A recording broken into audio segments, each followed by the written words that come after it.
Coronavirus, nome in codice SARS-CoV-2. Adesso fa paura, adesso è arrivato. Il contagio in provincia di Padova e Venezia ha portato il presidente del Veneto, Luca Zaia, ad annunciare un protocollo per arginare l'epidemia a nord-est.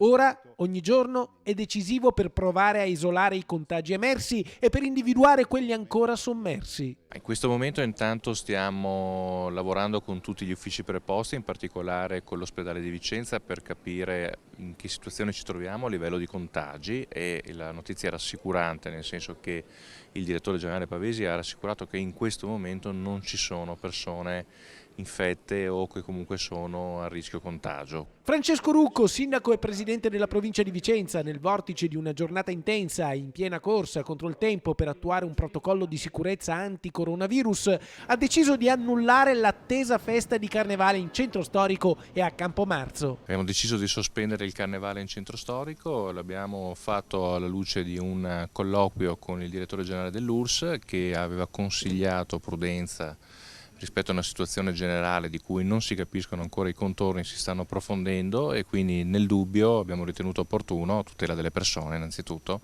che non ci fossero situazioni di assembramento molto ampio, molto grande, come può essere una manifestazione del Carnevale in centro storico.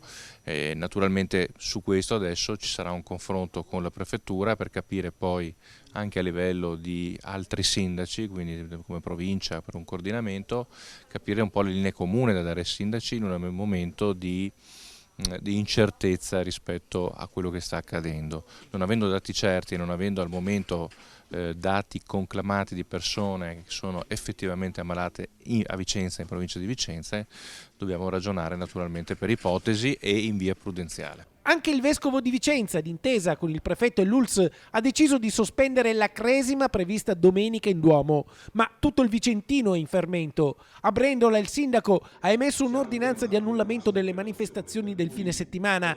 Nessun allarmismo, ma precauzione massima anche a Montebello e a Nanto, dove, come a Vicenza, è stata cancellata la festa di Carnevale.